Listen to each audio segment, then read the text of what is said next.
ଜୟ ଜଗନ୍ନାଥ। ଶୁଭ ସକାଳ ଦର୍ଶକ ବନ୍ଧୁ। ଚାଲନ୍ତୁ ଆଜି ଦିନର କିଛି ଗୁରୁତ୍ୱପୂର୍ଣ୍ଣ ଖବର ଉପରେ ନଜର ପକାଇବା। ତା ପୂର୍ବରୁ ଆମ ଚ୍ୟାନେଲକୁ ନୂଆ ଆସିଥିଲେ ଚ୍ୟାନେଲକୁ ସବସ୍କ୍ରାଇବ କରି ପାଖରେ ଥିବା ବେଲ୍ ଆଇକନକୁ କ୍ଲିକ୍ କରି ନିଅନ୍ତୁ। ପ୍ରଥମ ଖବର, ସରକାର କଲେ ତାରିଖ ଘୋଷଣା।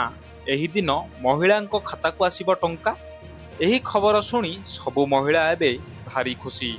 ସୁଭଦ୍ରା ନୂତନ ହିତାଧିକାରୀମାନେ ମାର୍ଚ୍ଚ 8ରେ ଟଙ୍କା ପାଇବେ।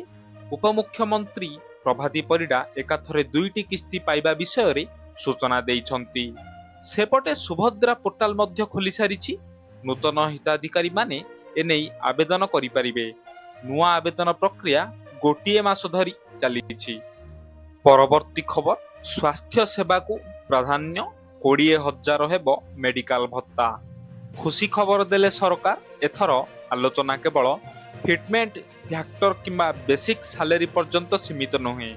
ଆଉ ଏକ ଗୁରୁତ୍ୱପୂର୍ଣ୍ଣ ପରାମର୍ଶ ହେଉଛି ଫିକ୍ସିଂ ମେଡିକାଲ ଆଲାଉନ୍ସ ପ୍ରତି ମାସ 1,000 ଟଙ୍କାରୁ 20,000 ଟଙ୍କାକୁ ବୃଦ୍ଧି କରିବା, ବିଶେଷ କରି କେନ୍ଦ୍ର ସରକାର ସ୍ୱାସ୍ଥ୍ୟ ଯୋଜନା ନେଟୱାର୍କରେ ଅନ୍ତର୍ଭୁକ୍ତ ନଥିବା କର୍ମଚାରୀ ଏବଂ ପେନସନଭୋଗୀଙ୍କ ପାଇଁ। ପରବର୍ତ୍ତୀ ଖବର, ରାଜ୍ୟରେ ପୁଣି କାଳବୈଶାଖୀ ବର୍ଷା। ତାତିରୁ ମିଳିବ ଆଶ୍ୱସ୍ତି। ଶୀତ ଯାଉ ଯାଉ ଆରମ୍ଭ ହେଲାଣି ତାତି। ସବୁଠି ଉଷ୍ମତାର ଅନୁଭବ। ରାଜ୍ୟର 31ଟି ସ୍ଥାନରେ 35 ଡିଗ୍ରୀ ଉପରେ ତାପମାତ୍ରା ରେକର୍ଡ କରାଯାଇଛି। ତେବେ କିଛି ଦିନ ମଧ୍ୟରେ ତାତିରୁ ମିଳିବ ତ୍ରାହି, କାରଣ ଆସୁଛି କାଳବୈଶାଖୀ ବର୍ଷା। ଆସନ୍ତା ମାର୍ଚ୍ଚ 7ରୁ 9 ତାରିଖ ମଧ୍ୟରେ ରାଜ୍ୟରେ କାଳବୈଶାଖୀ ଜନିତ ବର୍ଷା ସମ୍ଭାବନା ଥିବା ଆଞ୍ଚଳିକ ପାଣିପାଗ ବିଭାଗ ପକ୍ଷରୁ ସୂଚନା ମିଳିଛି। ପରବର୍ତ୍ତୀ ଖବର, ହୋଲିରେ ଅମାନିଆ ସାବଧାନ, ମଦ ପିଇଲେ ବନ୍ଧା ହେବେ। ବାଟଘାଟରେ ଜଗିବ ପୋଲିସ। ହୋଲିରେ ଅଘଟଣ ଆଡେଇବାକୁ ରାସ୍ତାରେ ପଇଁତରା ମାରିବେ ଷ୍ଟ୍ରାଇକିଂ ଫୋର୍ସ। ମଦୁଆ ସାବଧାନ, ମଦ ପିଇ ଗାଡ଼ି ଚଳାଇଲେ ସିଜ୍ ହେବ ଗାଡ଼ି। ହୋଲି ପାଇଁ କଡ଼ା ସୁରକ୍ଷା ବଳୟରେ ରହିବେ ଭୁବନେଶ୍ୱର ଡିସିପିଙ୍କ ନେତୃତ୍ୱରେ 4 ଜଣ ଅତିରିକ୍ତ ଡିସିପି, 8 ଜଣ ଏସ୍ପି ଦାୟିତ୍ୱରେ ରହିବେ। 17ଟି ମୋବାଇଲ ପାର୍ଟି ପଇଁତରା ମାରିବେ। 85ଟି ସ୍ଥାନରେ ଡ୍ରଙ୍କ ଆଣ୍ଡ ଡ୍ରାଇଭ୍ ଚେକିଂ ହେବ। ପରବର୍ତ୍ତୀ ଖବର, ଦୂର ହେଲା ଲୋକଙ୍କ ଦ୍ୱନ୍ଦ୍ୱ ଓ ଆଶଙ୍କା। ଖୁବ୍ ଶୀଘ୍ର ଶ୍ରୀମନ୍ଦିର ଭିତର ରତ୍ନ ଭଣ୍ଡାରରୁ ରତ୍ନ ଅଳଙ୍କାର ଚୋରି ଅଭିଯୋଗ ଉପରୁ ହଟିବ ପରଦା, ଆଉ ଉଠିବ ସସ୍ପେନ୍ସ। ଆସନ୍ତା ମାର୍ଚ୍ଚ 25 ତାରିଖ ବୁଧବାରରେ ହେବ ରତ୍ନ ଭଣ୍ଡାରରେ ଥିବା ଅଳଙ୍କାରର ଗଣତି ମଣତି। ଗତ 2 ତାରିଖରେ ଗଜପତି ମହାରାଜ ଦିବ୍ୟସିଂହ ଦେବଙ୍କ ଅଧ୍ୟକ୍ଷତାରେ ଅନୁଷ୍ଠିତ ପରିଚାଳନା କମିଟି ବୈଠକରେ ଏନେଇ ଚୂଡ଼ାନ୍ତ ନିଷ୍ପତ୍ତି ହୋଇଥିବା ବେଳେ ସମ୍ବେଦନଶୀଳ ପ୍ରସଙ୍ଗ ହୋଇଥିବାରୁ ରାଜ୍ୟ ମୁଖ୍ୟ ଶାସନ ସଚିବ ତଥା ପରିଚାଳନା କମିଟିର କାର୍ଯ୍ୟକାରୀ ଅଧ୍ୟକ୍ଷ ଅନୁଗର୍ଗ ମଧ୍ୟ ବୈଠକରେ ଉପସ୍ଥିତ ଥିଲେ। ପରବର୍ତ୍ତୀ ଖବର, ରାଜ୍ୟସଭା ନିର୍ବାଚନ ପାଇଁ ପ୍ରାର୍ଥୀ ଘୋଷଣା କରିଛି ବିଜେପି। ରାଜ୍ୟସଭା ପାଇଁ 2 ଜଣ ପ୍ରାର୍ଥୀ ଘୋଷଣା କଲା ବିଜେପି। ବିଜେପି ରାଜ୍ୟ ସଭାପତି ମନମୋହନ ସାମଲ ଓ ସୁଜିତ କୁମାର ବିଜେପିର ରାଜ୍ୟସଭା ପ୍ରାର୍ଥୀ ହୋଇଛନ୍ତି।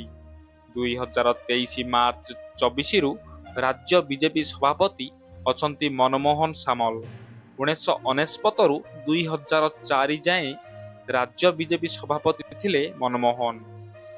ପରବର୍ତ୍ତୀ ଖବର, ରାଜ୍ୟ ରାଜସ୍ୱ ଓ ବିପର୍ଯ୍ୟୟ ପରିଚାଳନା ମନ୍ତ୍ରୀ ସୁରେଶ ପୂଜାରୀ ଅସୁସ୍ଥ। ଛାତିରେ ପ୍ରବଳ ଯନ୍ତ୍ରଣା ଅନୁଭବ କରିବାରୁ ତାଙ୍କୁ ତୁରନ୍ତ ଭୁବନେଶ୍ୱର ଏମ୍ସ ମେଡିକାଲରେ ଭର୍ତ୍ତି କରାଯାଇଛି। ବର୍ତ୍ତମାନ ସେ ଆଇସିୟୁରେ ଡାକ୍ତରଙ୍କ ପ୍ରତ୍ୟକ୍ଷ ତତ୍ତ୍ୱାବଧାନରେ ଅଛନ୍ତି। ସୂଚନା ଅନୁଯାୟୀ ଆଜି ହଠାତ୍ ତାଙ୍କ ସ୍ୱାସ୍ଥ୍ୟାବସ୍ଥା ବିଗିଡ଼ିବାରୁ ତାଙ୍କୁ ଡାକ୍ତରଖାନା ଅଣାଯାଇଥିଲା। ଏମ୍ସର ଏକ ସ୍ୱତନ୍ତ୍ର ଡାକ୍ତରୀ ଦଳ ତାଙ୍କର ବିଭିନ୍ନ ପରୀକ୍ଷା ନିରୀକ୍ଷା କରୁଛନ୍ତି। ଏପଟେ ମନ୍ତ୍ରୀଙ୍କ ଅସୁସ୍ଥତା ଖବର ପାଇ ବିଭିନ୍ନ ମହଲରେ ଚିନ୍ତା ପ୍ରକଟ କରାଯିବା ସହ ତାଙ୍କର ଆଶୁ ଆରୋଗ୍ୟ କାମନା କରାଯାଇଛି। ପରବର୍ତ୍ତୀ ଖବର, ମାଟ୍ରିକ ଛାତ୍ରଙ୍କୁ ପିଟି ମାରିଦେଲେ। ଛେଳି ଚୋର ସନ୍ଦେହରେ ନାବାଳକଙ୍କୁ ହତ୍ୟା, 12 ଗିରଫ। ମୟୂରଭଞ୍ଜ ତିରିଙ୍ଗ ଥାନା ଇନ୍ଦୁକୁଳି ଗାଁରେ ଅମାନବୀୟ ଘଟଣା। ଭିଡିଓ ଭାଇରାଲ ହେବା ପରେ 12 ଜଣଙ୍କୁ ବାନ୍ଧିଲା ପୋଲିସ। ସୋମବାର ଦୁଇ ନାବାଳକଙ୍କୁ ଛେଳି ଚୋରି ସନ୍ଦେହରେ ହାତ ଗୋଡ଼ ବାନ୍ଧି ନିସ୍ତୁକ ମାଡ଼ ମାରିଥିଲେ। ପରେ ଘଟଣାକୁ ଚାପି ରଖିଥିଲେ ଗ୍ରାମବାସୀ। ପରବର୍ତ୍ତୀ ଖବର, ଯୁଦ୍ଧ ନ କରି ମଧ୍ୟ ଭାରତର ହେଉଛି ବହୁତ କ୍ଷତି। 4 ଦିନିଆ ଯୁଦ୍ଧରେ କେତେ ହେଲାଣି କ୍ଷତି? ମଧ୍ୟପ୍ରାଚ୍ୟରେ ବଢୁଥିବା ଉତ୍ତେଜନାର ଆର୍ଥିକ ପ୍ରଭାବ ଭାରତରେ ବ୍ୟାପକ ଭାବରେ ଅନୁଭୂତ ହେଉଛି। ଇରାନ ସହିତ ସଂଘର୍ଷ ଭାରତକୁ 2ଟି ଉପାୟରେ ପ୍ରଭାବିତ କରୁଛି। ପ୍ରଥମତଃ ଅଶୋଧିତ ତୈଳ ମୂଲ୍ୟରେ ବୃଦ୍ଧି ଏବଂ ଡଲାର ତୁଳନାରେ ଟଙ୍କାର ମୂଲ୍ୟ ହ୍ରାସ। ଆକଳନ ଅନୁଯାୟୀ ଭାରତ ମାତ୍ର 4 ଦିନରେ 2000 କୋଟିରୁ ଅଧିକ ଅତିରିକ୍ତ ବୋଝ ବହନ କରିଛି। ପରବର୍ତ୍ତୀ ଖବର, ମହୁଲ ଫୁଲ ପାଇଁ ଲାଗୁଛି ନିଆଁ। ଜଙ୍ଗଲ ନିଆଁକୁ ରୋକିବା ରାଜ୍ୟ ସରକାରଙ୍କ ବଡ଼ ପଦକ୍ଷେପ। ଜଙ୍ଗଲ ଓ ପରିବେଶ ମନ୍ତ୍ରୀ କହିଛନ୍ତି, ମୁଁ ନିଜେ ମନିଟରିଂ କରୁଛି। 51ଟି ସବ୍ ଡିଭିଜନ ଉପରେ ସ୍ୱତନ୍ତ୍ର ନଜର ରଖାଯାଇଛି। DOF ମାନଙ୍କ ସହ ରେଗୁଲାର ବୈଠକ ନିଆଯାଉଛି। ସହରକୁ ଲାଗିଥିବା ଜଙ୍ଗଲ ଗୁଡ଼ିକରେ ନିଆଁ ଲୋକେ ଲଗାଇ ଦେଉଛନ୍ତି।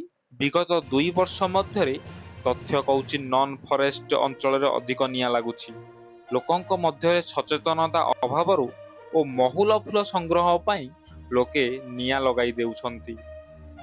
ପରବର୍ତ୍ତୀ ଖବର, ଭାରତ ଇଂଲଣ୍ଡ ସେମିଫାଇନାଲରେ ଯଦି ବର୍ଷା ହୁଏ ତେବେ କିଏ ଯିବ ଫାଇନାଲ?